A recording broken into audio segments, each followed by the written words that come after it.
Roxy and I were still bummed that he did not connect with that wolf that was on the other side of the Black River. And he must have thought that whether a car was coming or not, that the Black River was that dangerous. So what a bummer, because that's what he wants the most right now. He's got food, he's got water, and we'll see what happens. The next chapter is called Mountain. So that's kind of cool. He missed the mountains so much. Now he's back in the mountains. I turn away from my only friends and walk along the lakeshore. The cool mud is soft under my feet. I search for the tracks of a wolf among all the deer and duck and coyote prints. There's plenty of everything here, except the thing I want more than food and water. There's no sign of any wolf that has passed this way. There are more things to eat than I can name, and nobody to eat them with. Still, I cannot be downcast with a full belly and a star-speckled sky. I have missed traveling by night, missed the chill of the mountains. I have been thirsty for clouds and mists and rain, and here on the flat ground, even in the moonlight, is relentless. The ground around me stretches out in every direction, looks exactly the same. I pause and taste the wind, like water and birds are to one side of me, and nothing but sagebrush and everything else. The rat-a-tat call of the frogs in the lake makes me shudder.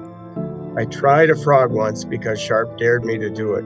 It's the worst thing I'd ever eaten. All the slime on the outside and bitter in the middle. Even Wag, who once dug up a hornet's nest, knew better than to eat frogs. Pounce mocked me for days. I'm never going to eat anything with spots ever again. Where in all this land would wolves live? There's food aplenty, but nothing feels like home to me. I turn away from the water, and by the time the sun comes up, the lake is a silver blue shimmer far behind me, and the mountain lies on the horizon. A single mountain, but I'm drawn to it anyway. Elk like a sloping meadowland.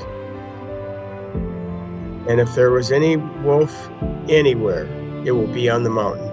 I move faster now that I can see my footing clearly. Rising ground and crisp air are all welcome changes. There are a few thin stripes of snow reaching down from the peak, so I know there will be water above me. I climb at a steady pace. The pale green clumps of sagebrush give way to darker green junipers. The trees are few and far apart here, and smaller than the ones I knew when I was growing up. They aren't hiding anything good to eat. I can smell marmots from somewhere in the cliffs and boulder fields ahead of me. They have a good sense to hold so still that I cannot see them, unlike the ground squirrels who have no sense of any kind and dash out of cover without even looking for danger. They are not worth the trouble of hunting. A mouthful of stripes and squeak, and that's all you get. Even the bears, who eat everything under the sun, including moths, hardly bother with a ground squirrel. As I climb, trees give way to open meadows with every kind of flower in the world. I zigzag across all the green, yellow, orange, and blue a bit and tell myself I'm looking for a sign of deer or elk to eat. But I'm still full from yesterday. What I really want is the scent or a track or a tuft of hair from another wolf. This is a mountain. There should be wolves. I have run for days and days. The moon has gone from flat to thin and is growing fatter again. And ever since I crossed the Black River, I have not seen a single wolf scat. No paw prints, no scent marks. I have brothers and sisters, a whole pack. I've never imagined that the world could be so big or that I could be so alone in it. I remember the wolf on the shore of the Black River, the one I drove away. I'm not sorry that I saved her from being crushed by noisemakers. I want her to live, but I never wanted to be alone. There must be wolves somewhere. If only I knew which way to turn. I stop on a ridgetop at midday. I find a sheltered spot between boulders where the tall grasses cover me. A pair of vultures soars back and forth on the rising air. The drowsy hum of bees lulls me to sleep, and in my dream, I hear the far-off drumming of wolves.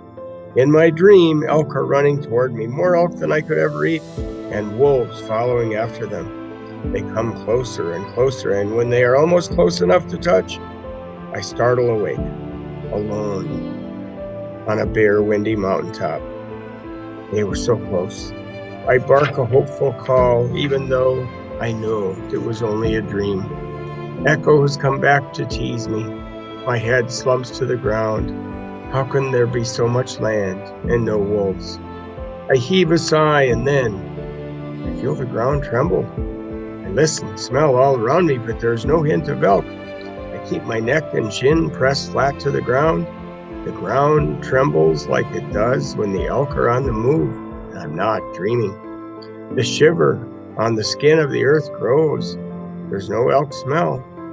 After a while, I can hear the hoof beats coming up the mountain. They sound wrong. Something is off about the rhythm.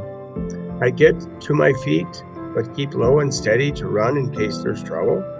I listen for the high-pitched calls elk make when they travel, but all I can hear is low, snorting grunts.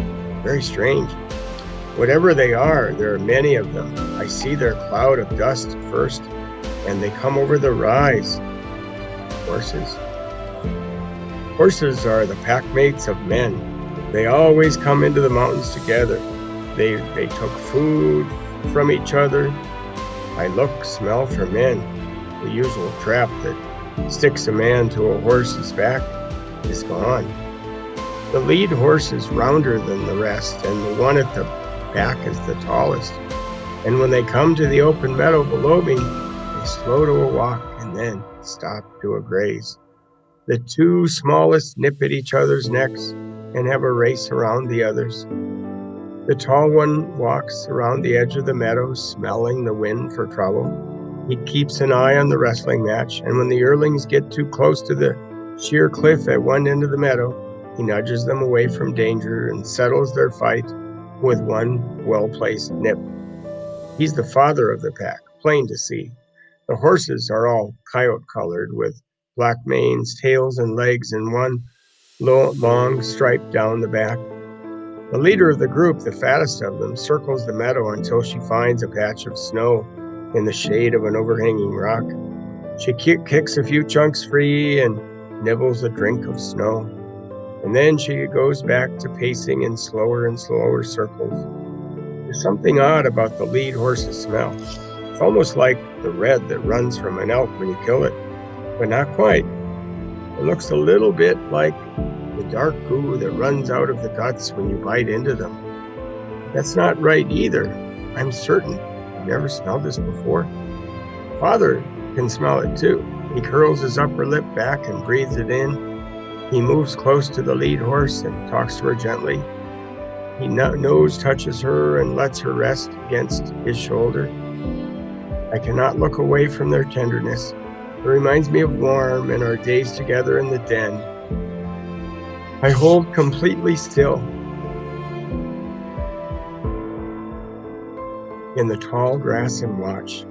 The smell that I cannot figure out grows stronger. It's a wild smell, a sharp smell, and something about it makes me hungry. The round horse walks more and more slowly. So why would she be so round? What do you think? Roundhouse walks more and more slowly. She lies down in the grass and then gets up. Warm water and a little bit of red runs down her back legs. Could she be sick? She lies down one more time and Father stands guard over her. The other horses come around one by one and touch noses with her. Something is going on here. The lying down horse starts to shudder. The smell grows more pungent every moment, and I see more water spilling out. Something is definitely going on here. There might be something delicious. I sit in my way and wait. The father gives encouraging snorts and grunts, and after a while a great bulge comes out of the back of the horse. A sticky black bulge. Any thoughts? It is the most disgusting, fascinating thing I've ever seen. I cannot look away. The lying down horse breathes in great shuddering breaths, and the black bulge grows longer and stickier. This is not like any sickness I've ever seen. And still the father stands watch, faithful and strong. Shadows grow longer, and the air cools, and a sprinkle of rain falls. I lick the drops from the long grass, but I cannot stop watching. The horse struggles to stand. She gets halfway up only to flop back down as her bulge grows longer and longer. And then the slimy black thing splits open. 2 feet with hooves and knees that bend. I cannot believe it. There's a tiny horse inside the bulge, and the mother is having this little horse right in the middle of her family. No den, no burrow. All her family is right there watching and talking to each other, touching her nose to nose. The grunts and cries go on, and then a head comes out, all wrapped in the same sack that covered the legs.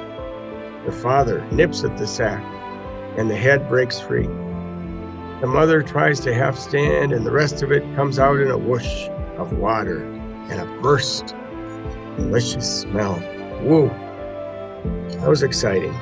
The mother had a baby horse, and I'm just wondering if Wander or if Swift is going to maybe try to eat it, although the other horses will be guarding it. So that was the end of reading 22. So get out your Google Doc and do your amazing summary and questions, predictions, feelings, and thoughts. So that is the end of reading 22. The next chapter, by the way, is called Hunt. Still wondering if you'll find another wolf. That's my biggest question. Talk to you later. See ya.